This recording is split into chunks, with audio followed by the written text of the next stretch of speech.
Bonjour à tous. Alors aujourd'hui, je vais rendre mon rapport de stage en direct. Et si je ne vous regarde pas ici sur Twitter, c'est parce que je regarde là-bas sur, je sais pas quoi, sur YouTube. Voilà.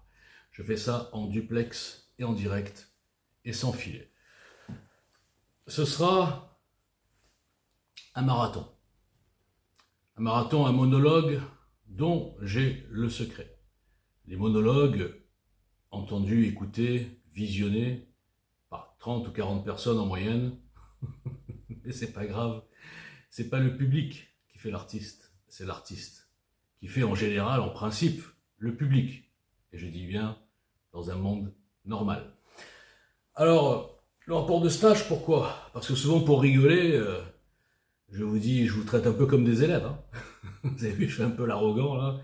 Vous n'avez rien compris, vous êtes des moutons, vous n'avez rien capté, leçon numéro 36, etc. Mais en vérité, c'est moi l'élève. C'est moi l'élève. Et j'ai beaucoup appris. En 7 ans, exactement. J'étais pire que vous. C'est-à-dire que vous, au moins, je dois avouer, vous êtes sur les réseaux, sur Twitter, sur YouTube, un peu partout, vous essayez de vous informer. Vous avez compris, peut-être même avant moi, à vrai dire, qu'on était manipulé. Vous avez compris, peut-être même avant moi, mais sans les mêmes arguments, que nous étions dans une pièce de théâtre, ou dans un casino où les dés, si j'ose dire, du craps, étaient truqués. Et donc, vous essayez de chercher refuge ou de vous rassurer déjà en trouvant des groupes de gens comme vous qui n'en peuvent plus.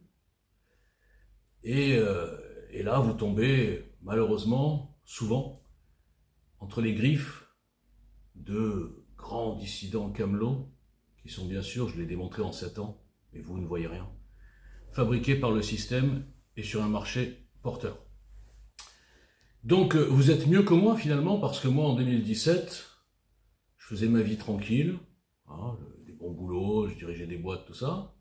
Après j'ai eu un trou dans ma carrière, un trou dû à mon caractère, il faut dire la vérité. Et non, n'importe quoi, c'est pas dû à mon caractère. J'ai perdu plein de boulot à cause de mon caractère, mais là j'ai pas perdu mon boulot, c'est que j'ai été volé au tribunal de commerce par les francs-maçons. Et là ça m'a ouvert les yeux. Ça m'a ouvert les yeux. Je me suis dit, c'est quand même extraordinaire que tout puisse se faire au vu et au su de tout le monde, au vu et au su de soi-disant juges, d'avocats, de magistrats, de procureurs, et qu'on peut comme ça voler une affaire à un type parce qu'on est soi-même franc-maçon. Et personne ne dit rien. Moi, évidemment, j'étais pas dans la politique, d'ailleurs j'y suis toujours pas, hein, en vérité. J'étais rien. J'étais un cadre moyen qui avait fait une offre pour reprendre des boîtes et qui avait la meilleure offre de loin. Et qui s'est fait, vous m'avez compris. Ensuite, des années après, bon, j'ai fait d'autres boulots, tout ça. Et en 2017, quand j'ai vu le début de la campagne électorale, quand j'ai vu ce qui a été fait à Fillon, alors Fillon, c'était pas ma tasse de thé, pour tout dire. Moi, j'ai toujours voté, c'est vrai, jusqu'à cette époque, UMP, RPR, parce que j'étais naïf. J'étais naïf. Et Fillon, humainement, je ne le supportais pas, parce qu'on ne peut pas être le collaborateur, hein, comme disait Sarkozy, le Premier ministre, etc., et puis ensuite cracher dans la soupe, une fois qu'on veut faire son petit bonhomme de chemin. Mais Fillon, dans son programme, on va dire, c'était celui qui me ressemblait le plus. Et quand j'ai vu comment ils ont réussi à une vitesse extraordinaire, quand on veut détruire l'ennemi, et quand on est le système, ça va très vite. En revanche, ils protègent bien sûr ceux qui sont dans leur mouvance. Quand j'ai vu ça, j'ai dit, bon, s'ils ont fait ça, c'est pour placer quelqu'un. Et puis bien sûr, j'ai compris rapidement que Macron était construit, fabriqué, il avait même fabriqué une légende. Je rappelle que la pédophilie est devenue romantique. Je parle de sa femme ou son mari, on ne sait même pas. Donc quand j'ai vu ça, j'ai dit, pour m'amuser avec des copains, j'ai dit j'en ai marre de tous ces tocards, de tous ces menteurs, de tous ces opportunistes, de tous ces gens qui n'ont pas de morale, pas de parole, qui nous prennent pour des cons pour leur petite carrière. J'en ai marre de tous ces gens qui n'ont plus le sens de la nation, qui n'ont plus le sens patriotique, ils vont faire de la politique comme ils iraient chez Danone ou chez Rothschild. Donc quand j'ai vu ce petit Macron, j'ai compris que ce type-là, quand la finance, au sens large, le système, en tout cas la partie finance et système, et même idéologique, on y reviendra plus tard, c'est un marathon, je vous ai prévenu, va jusqu'à placer directement un type, c'est que le plan va s'accélérer. Logique. Jusqu'à présent, ils aidaient un tel ou un tel, mais ils ne plaçaient pas en direct. Là, j'ai dit, ça pue. Ce qui arrive, ça pue. Donc j'ai dit, je vais essayer, moi, il y a mes potes là, je vais écrire un programme. Je connaissais rien. Je n'avais pas l'idée des budgets, comment ça s'articulait, la démographie, enfin, façon de parler, je ne connaissais pas grand-chose, on va dire ça comme ça. J'ai travaillé, moi. Je parle par rapport au petit camelot. J'ai travaillé pendant 3 mois, non-stop. J'ai lu beaucoup d'articles, j'ai étudié bien sûr les comptes de la nation, et là je remercie Internet. Grâce à Internet, on a accès à des informations qu'on ne pouvait pas avoir avant. Tout est public, c'est le bon côté d'Internet, on pourrait construire. Et après je me suis aperçu que les gens ne voulaient pas. Donc j'ai étudié tous ces comptes, et j'ai essayé d'écrire un programme qui réparait non seulement les dérives de la Ve République, notamment ce kidnapping par une caste énarco-maçonnique, mais aussi qui réparait les erreurs purement politiques, de décisions politiques, qui ont amené ce pays aujourd'hui encore pire, parce qu'en 7 ans la situation s'est dramatisée. Aujourd'hui, si on nous remettait à l'époque 2017, on serait heureux, je vous assure. Et pourtant, quand on voyait Hollande, on pensait avoir atteint le summum de la cave, si j'ose dire. Non, on a eu pire. On a eu beaucoup plus pervers derrière, avec Macron. Donc j'écris ce programme, etc. Enfin, je peux raconter ma vie juste pour dire, voilà, j'étais donc pire que vous, puisque moi j'étais même pas sur les réseaux, j'étais même pas éveillé, j'étais rien du tout, j'écoutais pas les influenceurs, j'écoutais pas les Soros, je savais même pas qu'il existait. Voilà, donc j'étais un enfant, un étudiant. Et mon stage, qui se finira aujourd'hui, après cette vidéo, a duré 7 ans. Et en 7 ans, j'ai été immergé en terre inconnue, comme l'émission. Voyage en terre inconnue.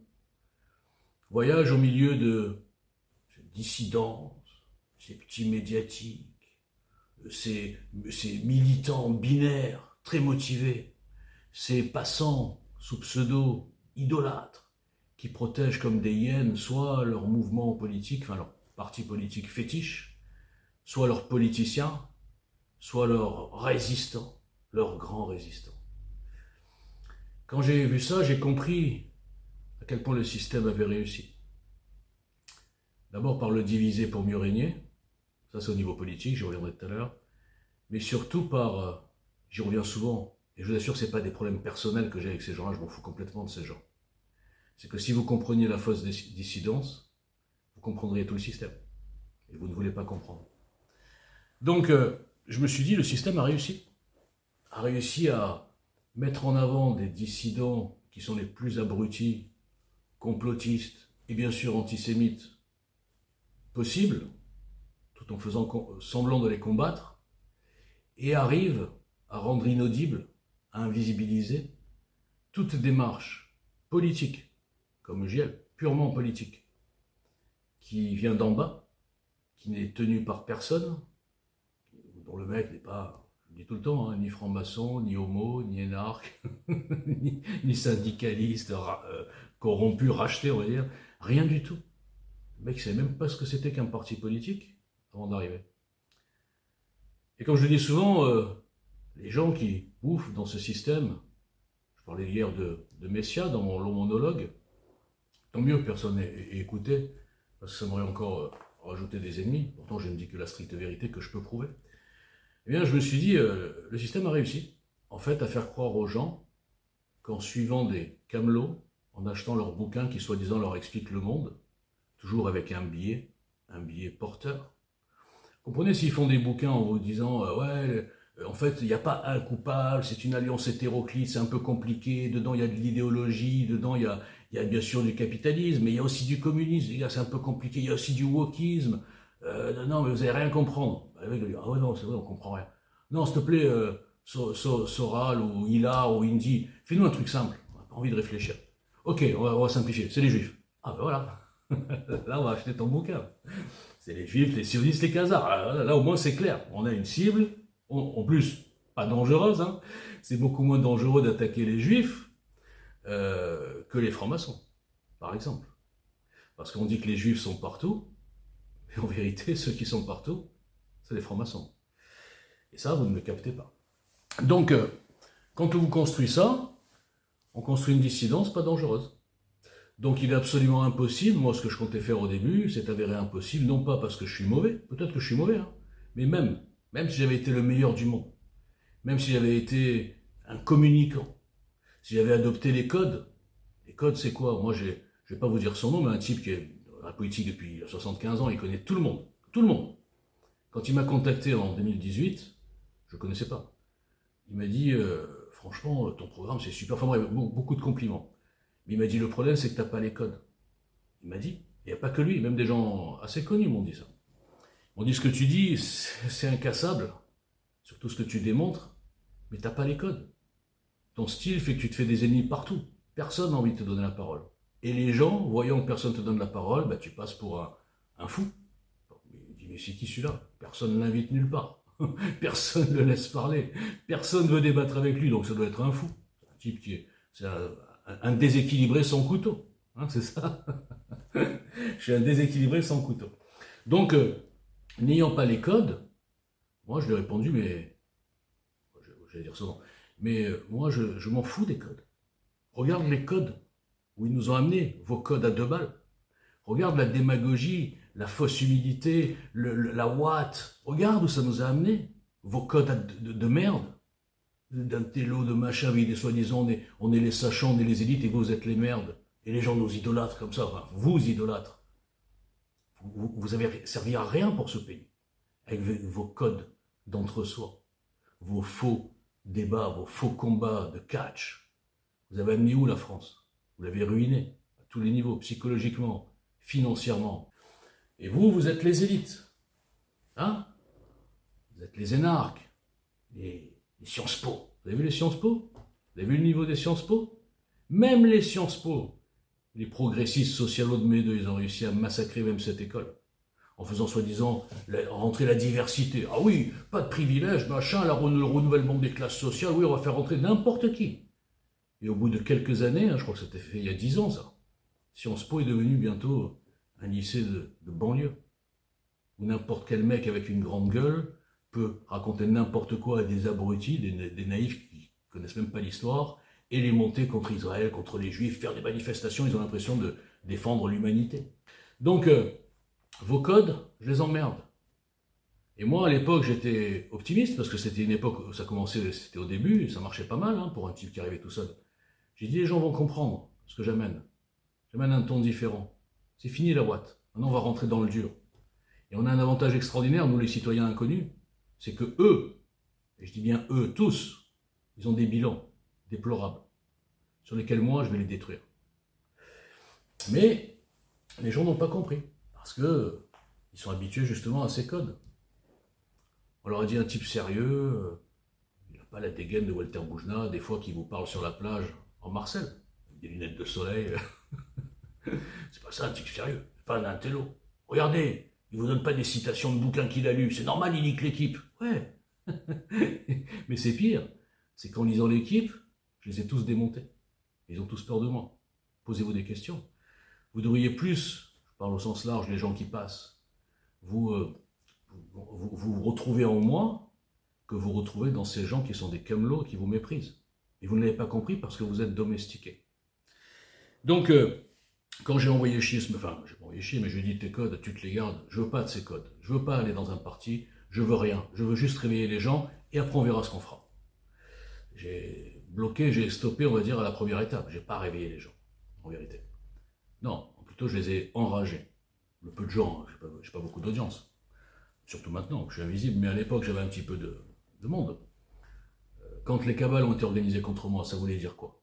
C'est que j'ai réveillé les gens. Mais le problème, c'est que je les ai réveillés contre moi. Ils n'ont pas compris du tout, ni mon second degré, ni ma provocation, ni mon arrogance feinte. Hein, souvent, je joue. Hein. Et ils n'ont même pas compris mon autodérision. Les mecs, quand je leur dis, les gars, je suis Moses, il y en a qui l'ont cru. Ils ont dit, celui-là, il se prend pour Moïse et Jésus. Et les gars, je rigole, c'est que des métaphores, tout ça. Donc, j'ai réussi à vous réveiller, mais malheureusement, votre réveil au sens large, je parle bien sûr de tous ceux qui ont fait les cabales, tous ceux qui continuent à me boycotter, à bouder, à faire semblant de ne pas comprendre qu'évidemment je suis plus censuré que tous vos grands dissidents, où il ne se pose pas la question. Tous ces gens-là, en fait, vous vous êtes réveillés, et votre réveil, je répète, finalement s'est traduit en une protection du système. Vous protégez tous ceux, CUX, que le système vous donne à manger, vous a mis en avant. Et vous enfoncez celui, je prétends toujours l'être, je peux le prouver, celui qui a été la cible, la plus grande cible, alors que je suis inconnu, c'est ça qui est incroyable, de la censure à tous les niveaux et de la destruction de ce mouvement politique. Parce que ce mouvement, contrairement à tout ce que vous avez vu jusqu'alors, et même que vous avez vu après, hein, il y a eu les Gilets jaunes, contrairement à tous ces gens de bonne volonté qui ont voulu créer quelque chose, ils n'avaient rien. D'abord, ils n'avaient pas de leader capable de démonter sur place des gens en plateau, des journalistes ou des petits politiciens, ou même des grands politiciens. Ils n'avaient pas ce qu'il fallait. Deuxièmement, ces gens, un quart d'heure avant, ils étaient dans le camion. Ah tiens, descends du camion, on va sur le plateau TV. Je parle des Gilets jaunes. Ou après, il y a des opportunistes qui se sont dit « Ah, moi je suis porte-parole, on ne sait pas de quoi, mais bon, bref. » Ces gens n'avaient rien, n'avaient pas travaillé avant, ils n'avaient pas prévu les Gilets jaunes, forcément. Ils n'avaient pas de programme, ils n'avaient pas d'axe, ils n'avaient pas les analyses qui allaient montrer aux gens avec de la visibilité, ce que j'aurais voulu faire, moi j'aurais rêvé de le faire. Comment fonctionne le système, comment ça se passe le kidnapping, comment le système se protège de tout un truc. Chaque mouvement est toujours infiltré. Même moi j'ai été infiltré, vous vous rendez compte? Au mois de février, votre idole Jean Messia, qui est une pure ordure, m'a envoyé une top dans mon groupe, pour en savoir plus sur qui j'étais. Parce que tous ces paranoïaques qui ne connaissent pas ce que c'est que le talent et le culot, ils étaient tous persuadés que j'étais un espèce de poisson pilote envoyé par quelqu'un de connu pour tester je sais pas quoi, ou je parle même pas du Mossad, je parle de politique politicienne. Et quand ils ont compris que j'étais seul comme un yinche, que j'avais pas d'oseille, que j'étais pas financé par l'étranger comme certains de vos grands résistants, ou financé par une loge, ou placé, ou j'avais pas d'amis dans les médias, qu'on me mettrait jamais un média, quand ils ont compris que j'étais fragile, que ma force, la force que je voulais créer, c'était la force du peuple, la force du nombre, la force d'avoir une paire de couilles pour casser les codes. Et quand ils ont vu que j'étais fragile, ils ont dit, bon celui-là, on va le dégager, en 3 minutes. Et la cabale a commencé. Aidé bien sûr par mon patronyme, qui a excité beaucoup de gens qui n'avaient rien contre moi, ils disaient, ah en plus il s'appelle Boujna, ok on va le massacrer aussi. Et vous n'avez rien vu, ou vous avez regardé ailleurs, comme dans le métro. Et depuis 5 ans, 2018, 6 ans, presque 6 ans, ça fera 6 ans le 1er août, j'essaie de remonter ce retard. J'essaie de vous prouver. Et plus je vous prouve, plus vous, au sens large, me boycottez. Et plus je vous prouve même que je suis rendu invisible, boycotté partout, parce que je les mets tous par terre, et plus vous boycottez. Donc dans ce stage, j'ai appris ce que c'était que l'idolâtrie, la fragilité, la susceptibilité, la lâcheté, l'effet foule, l'effet meute et la domestication. Ça, c'est pour le côté psychologique. Et avec tous ces critères, en tout cas sur les réseaux sociaux, j'ai pas eu la chance de côtoyer des gens, politiquement parlant, hors des réseaux sociaux, j'ai pas de visibilité. Sur les réseaux sociaux, je vous le dis, c'est mort. Rien ne pourra naître de complètement libre, indépendant et courageux. Et pas cupide, surtout.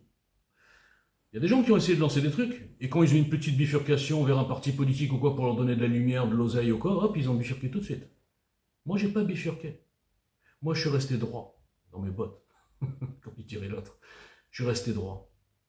D'accord? Et le fait d'être resté droit, honnête, incassable, incorruptible, ça a créé mon boycott. Qu'on m'aime ou enfin, qu'on m'aime, ça n'existe pas, mais qu'on me déteste, détestez-moi. Mais quand vous me détestez, vous détestez le culot, le courage, l'incorruptibilité, l'absence de cupidité totale et le patriotisme. Voilà ce que vous détestez. Et quand vous me détestez, vous vous détestez. Quand vous me méprisez, en tant que mec qui a osé faire quelque chose pendant que vous ne faites rien, et là, vous ne faites rien politiquement en tout cas, vous vous méprisez. Quand vous cautionnez les gens qui me prennent avec condescendance, parce qu'en vérité ils ont peur, mais il faut semblant qu'ils sont supérieurs, les petites starlettes, vous vous méprisez, parce qu'ils pensent pareil de vous. Et il dit, ce sont des moutons, mais s'il y en a un qui se lève, on va le mépriser, et les autres moutons vont nous défendre. Les autres moutons vont nous protéger du vrai mouton noir qui pourrait nous démasquer, nous les faux bergers. Et ça, vous ne l'avez pas compris. Ce que je vous raconte, vous le prenez pour de l'arrogance. Alors que la vraie arrogance, elle n'est pas chez les inconnus, les gars. Elle n'est pas chez moi. Moi, j'ai pas d'arrogance, j'ai pas de fans, j'ai rien pour être arrogant. Elle est chez les gens qui vous jouent la fausse humilité.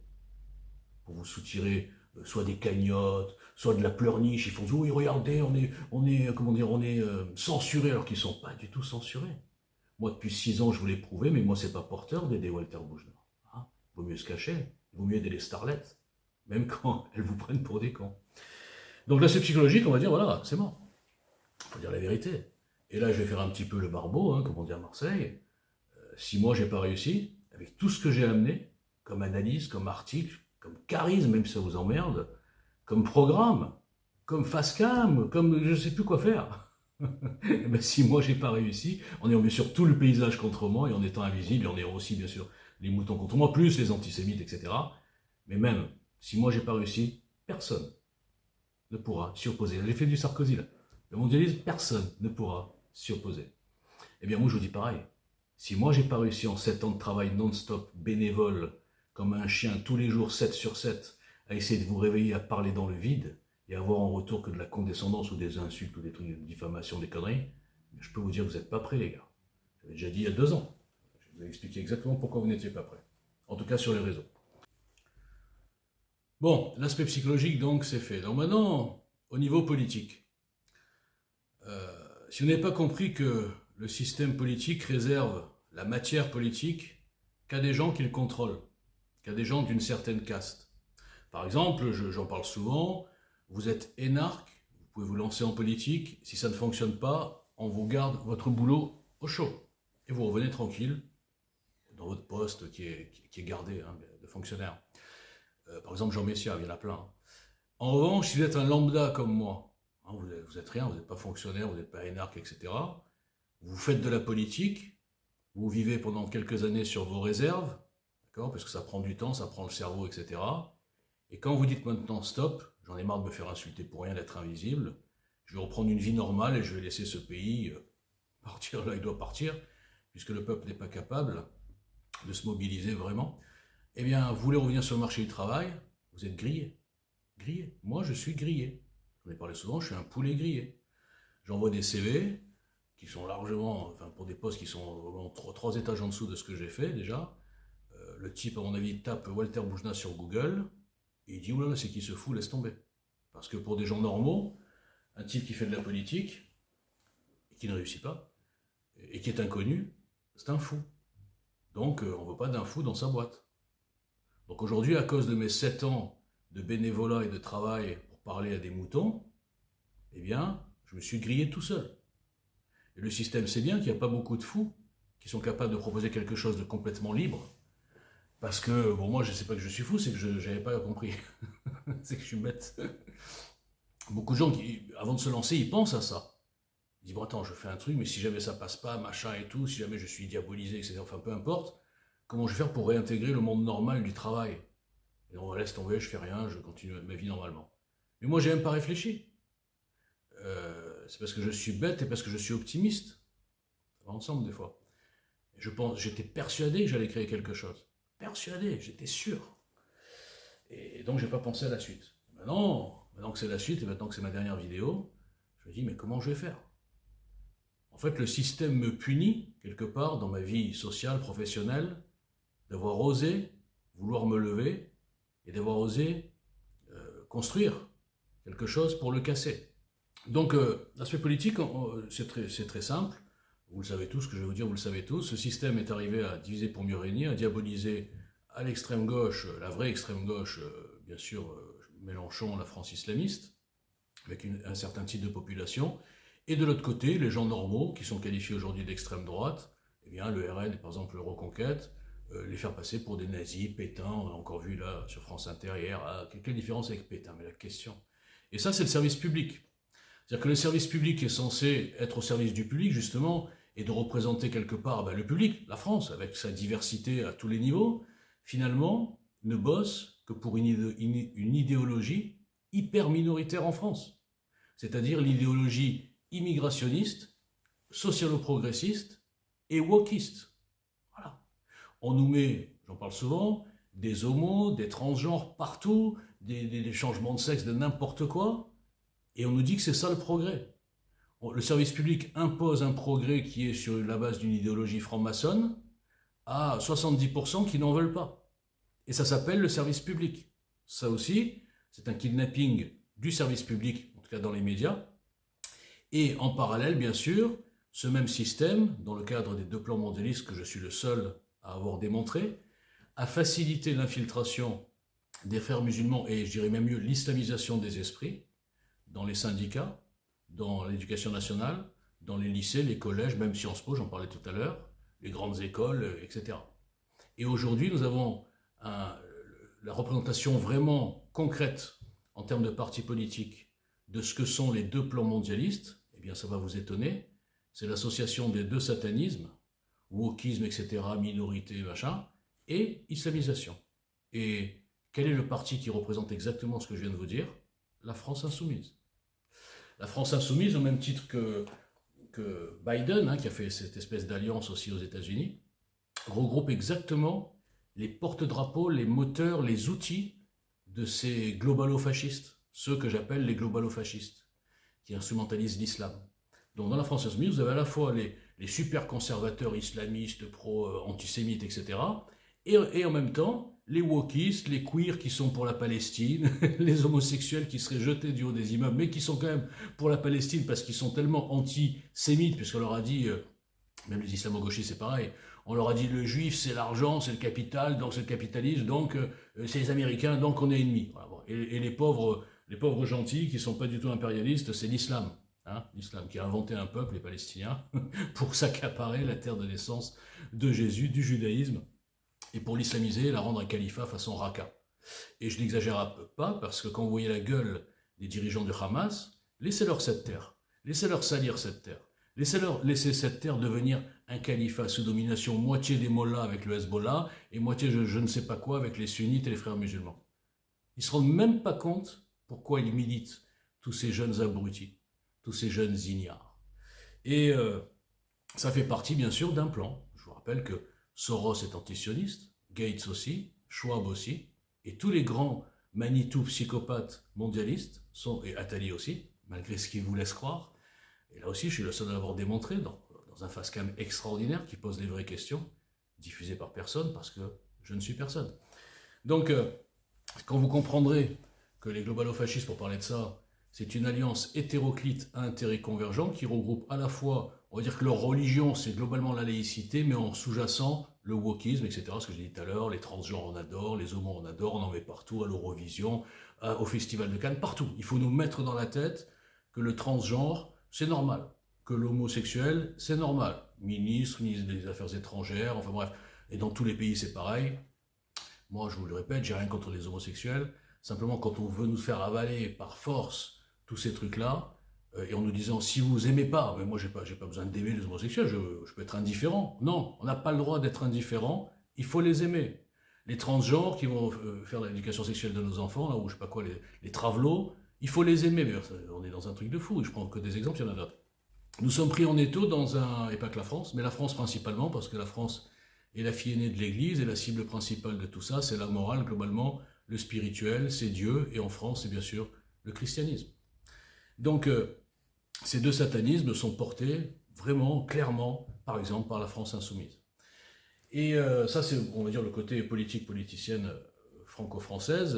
Je peux vous dire aussi que les partis en question, qui sont du système, qui sont subventionnés, qui sont en général des boutiques, dont les présidents, enfin tous les cadres vivent bien, un système qui veut se protéger, gâte sa fausse dissidence, en en leur laissant la parole, hein, comme j'ai dit tout à l'heure pour les faux dissidents, les Soral et tout ça, et gâte aussi son opposition politique, pour que finalement, ils n'aillent pas trop loin dans l'opposition.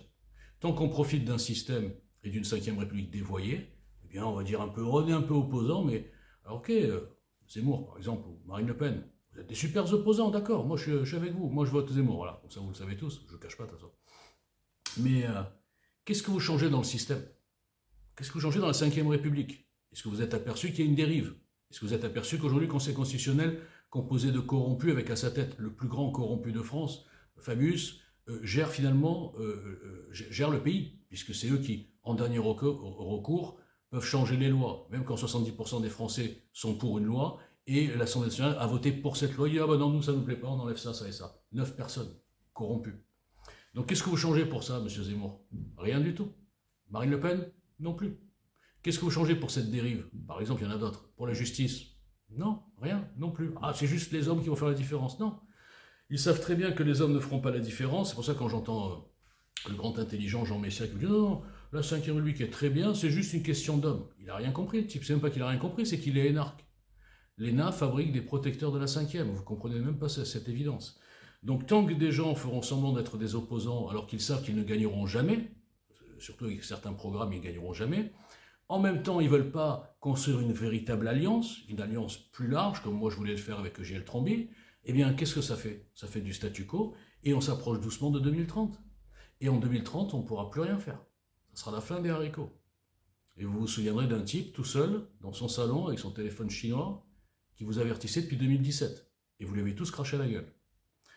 Donc, ça c'est une chose. Ensuite, bien sûr que l'influence des francs-maçons est inacceptable. D'ailleurs, j'en parlais hier dans ma vidéo sur Alain Soral, qui est devenu un outil des francs-maçons, mais au départ, il avait bien compris. Il avait bien compris, il avait bien cerné le truc. Et comme ils ont vu qu'il pouvait être dangereux, non pas parce qu'ils s'attaquent aux juifs, le système n'a rien à foutre des juifs, hein. Ça vous n'avez toujours pas compris. Hein. Je vais vous faire une image. Plus il y a de l'antisémitisme et de l'obsession anti-sionisme, anti-Israël et tout, plus le système est peinard pour faire avancer ces deux autres plans. Vous comprenez rien du tout, quoi. On vous a lancé sur une fausse piste. On vous a fait croire que le sionisme, c'est du mondialisme, alors que c'est l'inverse. On vous a fait croire que les juifs dirigeaient le monde parce que le président, il va dîner au CRIF. C'est une belle manipulation. Les juifs sont protégés parce que la loi Guesso, magnifique, je la dénonce depuis des années. Et vous marchez, vous avalez tout. Et pendant ce temps, les deux plans, je le répète, avancent.